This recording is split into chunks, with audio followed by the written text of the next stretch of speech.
करता हूँ। तो भाई काफ़ी दिन हो गए वीडियो डाले, उसके लिए माफ़ी चाहूँगा, थोड़ा मजबूरियाँ थी। बट आज के बाद अपनी कंटिन्यू वीडियो आएगी। अपनी सीरीज चल रही थी HSC क्वेश्चन पेपर की, तो उसी में अपना आज का जो पेपर है वो रहेगा भाई HSC ने स्टाफ नर्स का एग्जाम लिया 2016 में। उसमें क्वेश्चन आए थे अपने साइंस के करीबन 10 से 12 क्वेश्चन आए थे।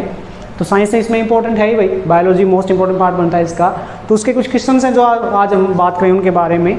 तो इसमें पहला ही जो क्वेश्चन है आपका वो है कि मानव में भोजन का पाचन कहाँ से आरंभ होता है। हाँ जी, पहला जो क्वेश्चन है वो है भाई मानव में भोजन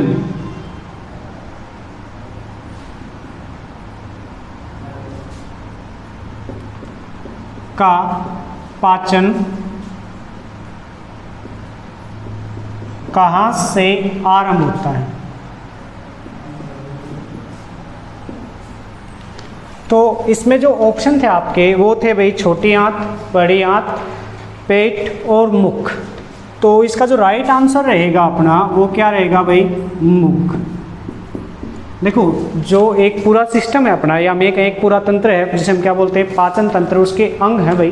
पहला अंग कौन सा है, मुख है। दूसरा कौन सा आपका जो भोजनली है। तीसरा आपका पेट है। चौथा आपकी छोटी आंत। पांचवा बड़ी आंत। ये अंग है जिनमें कार्य होते हैं भाई।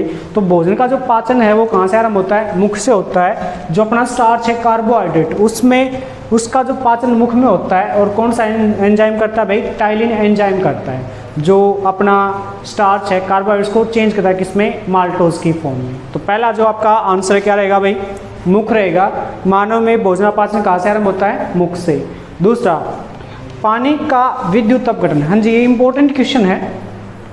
अगर हम देखें तो क्वेश्चन है भाई जल का विद्युत अपघटन।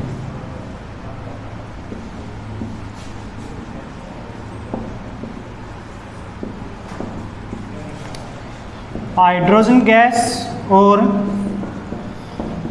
ऑक्सीजन गैस उत्पादन करता है।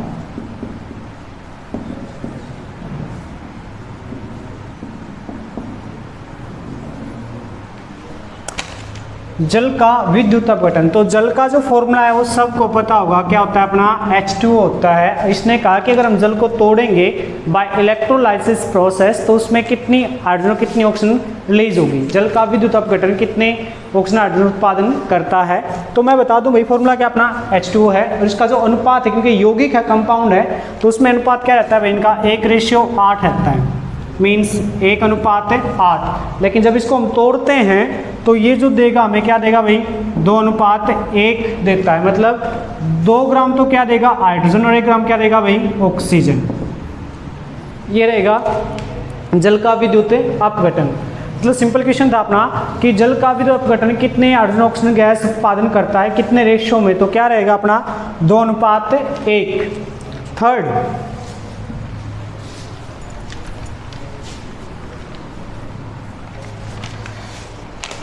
जब प्रकाश एक माध्यम से दूसरे माध्यम में जाता है तो उसमें बदलाव आता है। हाँ जी, ये है भाई आपका कि जब प्रकाश एक माध्यम से दूसरे माध्यम में जाता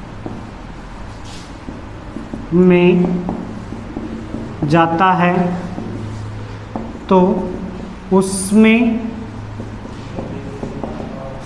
बदलाव आता है। यानी कि किन गुणों में बदलाव आता है, तो उन गुणों की हम लोग बात करते हैं भाई। तो जैसे आपने पढ़ा है कि प्रकाश का दोहरा व्यवहार है, कणीय भी और तरंग भी।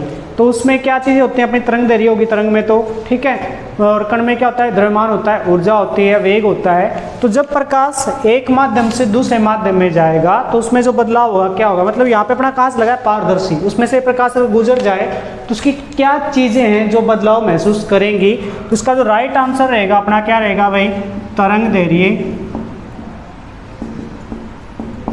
और दूसरा क्या रहेगा इसका, वेग। यानी कि जब प्रकाश विभिन्न माध्यमों से गुजरेगा तो उसकी दो चीज़ें चेंज होंगी, एक तो क्या होगा उसका तरंग दैर्ध्य और दूसरा क्या होता है इसका वेग मीन्स वेलोसिटी। यानी कि जब लाइट आपकी डिफरेंट मीडिया ट्रेवल करती है तो उसकी दो चीज़ें चेंज करती हैं, एक तो क्या वेवलेंथ और दूसरा क्या होता है अपना वेलोसिटी। नेक्स्ट वन, हाँ ये न्यूमेरिकल है भाई, ये काफ़ी कल जब हम लोग लाइव थे बीके सर के चैनल पे तो वहाँ पे बच्चों की डिमांड थी कि न्यूमेरिकल है वो कैसे सोल्व करेंगे, तो कोई दिक्कत नहीं भाई, न्यूमेरिकल का कोई भूत नहीं है, इसको आसानी से कर सकते हैं। तो ये है एक कि एक वस्तु है भाई जो 20 सेंटीमीटर वक्रता त्रिज्या उत्तल दर्पण से, हाँ जी पहली बात आ गई कि दर्पण कौन सा है यहाँ पे, उत्तल। ये पॉइंट नोट करने वाले होते हैं, यही से आप न्यूमेरिकल सोल्व कर सकते हैं भाई। तो दर्पण कौन सा है भाई, उत्तल। इसने बोला वक्रता त्रिज्या मीन्स आर दे दिया भाई, रेडियस ऑफ कर्वेचर या हम इसको सी भी बोलते हैं, कितना दे दिया 20 सेंटीमीटर। तो इसका जो एफ है वो एफ की वैल्यू कितनी आएगी, एफ क्या होता है भाई c/2 होता है, तो 20/2 कितना आ गया 10। दूसरा दर्पण से 10 सेंटीमीटर दूर रखी गई मीन्स u दे दिया भाई कितना 10 सेंटीमीटर। यानी कि यहाँ पे जो इन्फॉर्मेशन अपने पास में क्या है कि दर्पण कौन सा है भाई उत्तल, उसकी जो फोकल लेंथ है कितनी है 10 सेंटीमीटर, वस्तु कितनी दूर रखी गई है 10 सेंटीमीटर। तो इसने बोला कि उसका आवर्धन क्या होगा, क्या पूछा है भाई इसका आवर्धन मीन्स इसको हम लोग m बोलते हैं भाई। u क्या है भाई वस्तु दूरी, u क्या है वस्तु दूरी, f क्या भाई फोकस दूरी, u क्या f क्या है फोकस दूरी। तो देखो भाई दर्पण सूत्र आप लिख लीजिए पहले क्योंकि वो इंपॉर्टेंट है। दर्पण सूत्र क्या होगा अपना 1/v प्लस 1/u क्या हो 1/f। अब यहाँ पे साइन कन्वेंशन लोग पुट करेंगे, दर्पण कौन सा अपना उत्तल है, तो उत्तल दर्पण में क्या था अपना u क्या होता है नेगेटिव, f क्या होगा पॉजिटिव, v क्या होता है पॉजिटिव। ये चीज़ें भाई ये सब चीज़ें यहाँ पुट कर दो तो अपने पास वैल्यू क्या आ गई, v हमें निकालना है प्लस u अपना दे रखा कितना 10 और क्या होगा ये माइनस, f कितना है भाई 10 क्या होगा प्लस, तो यहाँ पे प्लस माइनस क्या होगा 1/v माइनस 1/10 1/10। v था कि सही लेके जाएंगे तो v की वैल्यू कितनी आ गई 1/10 प्लस 1/10, एलसीएम कितना आया 2/10, वैल्यू कितना आ गया 1/5 मीन्स v अपना कितना आ गया 5 सेंटीमीटर, v कितना आ गया 5 सेंटीमीटर। अब जब हमें आवर्धन निकालना हो मीन्स m निकालना हो तो m का जो फॉर्मूला होता है क्या होता है -v/u, क्या होगा -v/u। तो वैल्यू पुट कर दो भाई यहाँ पे, तो वैल्यू क्या आ जाएगी अपने पास में, माइनस में v कितना है 5, u कितना है 10 और किसका माइनस का, माइनस माइनस कैंसिल, तो ये वैल्यू कितनी आ गई 1/2, कितनी आ गई 1/2 आ गई। मीन्स इसका मतलब क्या हुआ कि अपनी जो इमेज डिस्टेंस है वो कितनी है 1 यूनिट है और ऑब्जेक्ट डिस्टेंस कितनी है अपनी 2 यूनिट। या हम ये कहें कि अगर अपनी ऑब्जेक्ट कितनी है 10 सेंटीमीटर है तो उसकी इमेज कितनी बनेगी 5 सेंटीमीटर बनेगी भाई। Clear. Now the next one, पौधे का कौन सा भाग स्थानांतरण में भाग लेता है, ये समझ में आया होगा, अगर नहीं है तो आप एक बार इसका स्क्रीनशॉट ले सकते हैं, कोई इशू नहीं है।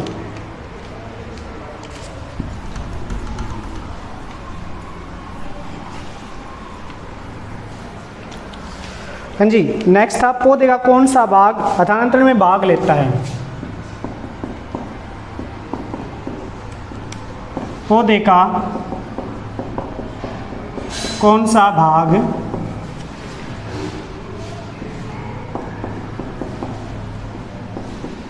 स्थानांतरण में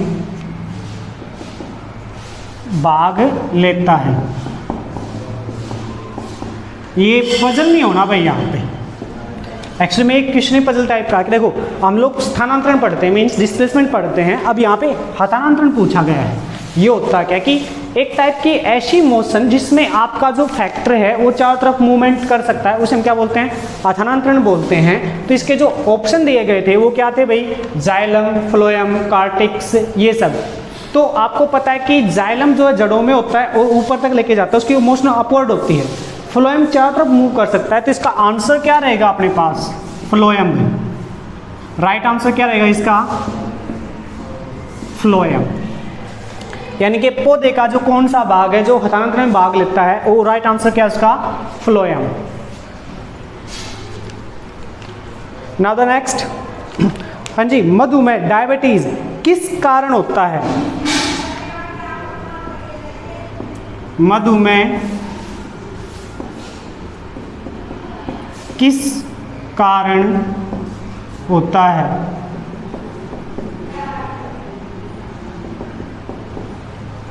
डायबिटीज, तो देखो भाई, अगर हम थोड़ा डिस्कस करें इसके बारे में, तो अपने इंसुलिन होता है हार्मोन, इंसुलिन क्या करता है? डायबिटीज़ को कंट्रोल करता है। जब इंसुलिन कमी हो जाती है तब क्या होता है? हमें डायबिटीज़ की बीमारी होती है भाई। तो बेसिकली अगर इसका आंसर पूछा जाए तो क्या आ जाएगा भाई? शरीर में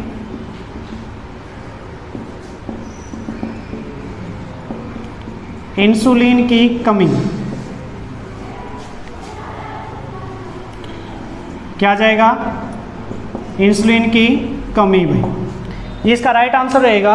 जब बॉडी में इंसुलिन की कमी हो जाती है तो रोग कौन सा होता है हमें? डायबिटीज या मधुमेह। नेक्स्ट, ऑनकोटिक, ये एक नया क्वेश्चन था जो सामने आया भाई। यहाँ पे होता क्या है, बात करते हैं इसकी। क्वेश्चन है भाई, ऑनकोटिक दाब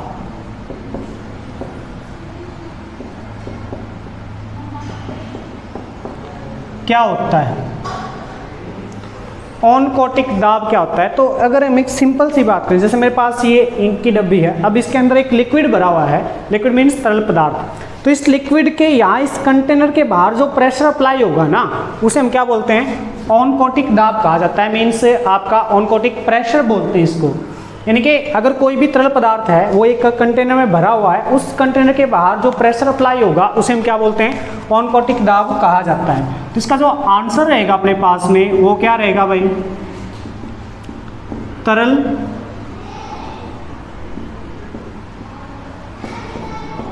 पदार्थ के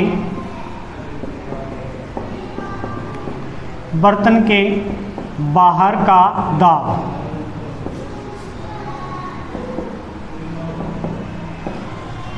जो तरल पदार्थ है, जो लिक्विड है, उसके बाहर जो प्रेशर अप्लाई होता है उसे हम क्या बोलते हैं भाई? ऑनकोटिक दाब कहा जाता है। नेक्स्ट वन,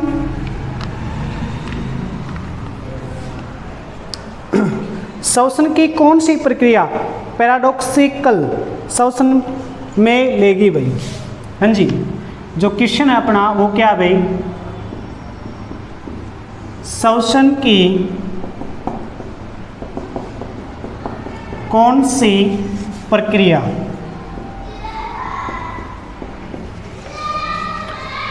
पैराडॉक्सिकल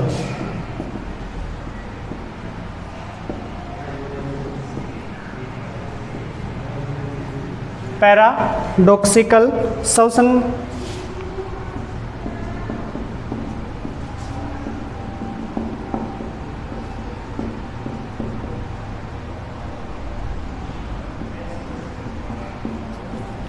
में लेगी भाई। अब देखो, ये कई बार जैसे आपने देखा होगा भाई, डॉक्टर हमसे पूछते हैं भाई गहरा सांस लीजिए, है ना।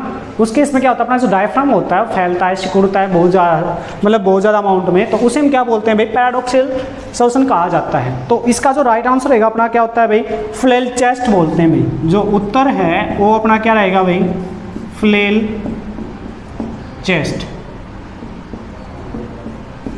यानी कि जब डॉक्टर बोलता है कि गहरी सांस ली जाए तो उसको हम एक स्पेशल नाम देते हैं, क्या बोलते हैं उसे? फ्लेल चेस्ट कहा जाता है। नेक्स्ट,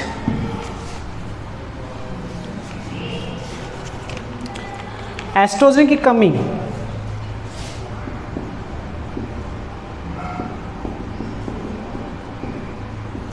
एस्ट्रोजन की कमी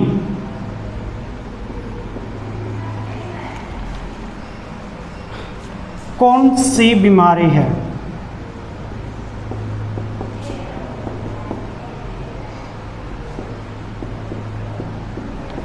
तो मैं बता दूं आपको, जैसे पुरुष और महिलाओं में दो टाइप के हार्मोन होते हैं। एक होता है एस्ट्रोजन, ये होता है महिलाओं में, और एक होता है टेस्टोजन, ये होता है पुरुषों में भाई। ठीक है, तो जो हम ये कहें भाई, जनन क्षमता कम होना,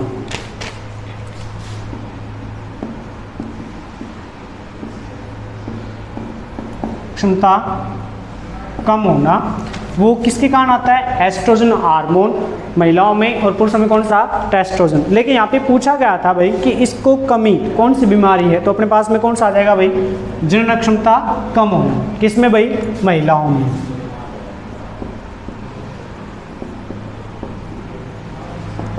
किसमें? महिलाओं में। ये इसका राइट आंसर रहेगा भाई। जब एस्ट्रोजन हार्मोन की कमी होती है महिलाओं में क्या होता है? जनन क्षमता कम हो जाती है। नेक्स्ट, स्पंजी हड्डियों को कहा जाता है। हाँ जी, लास्ट क्वेश्चन था इसका भाई।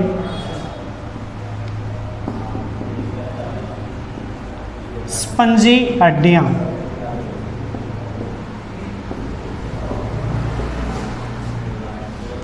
को क्या कहा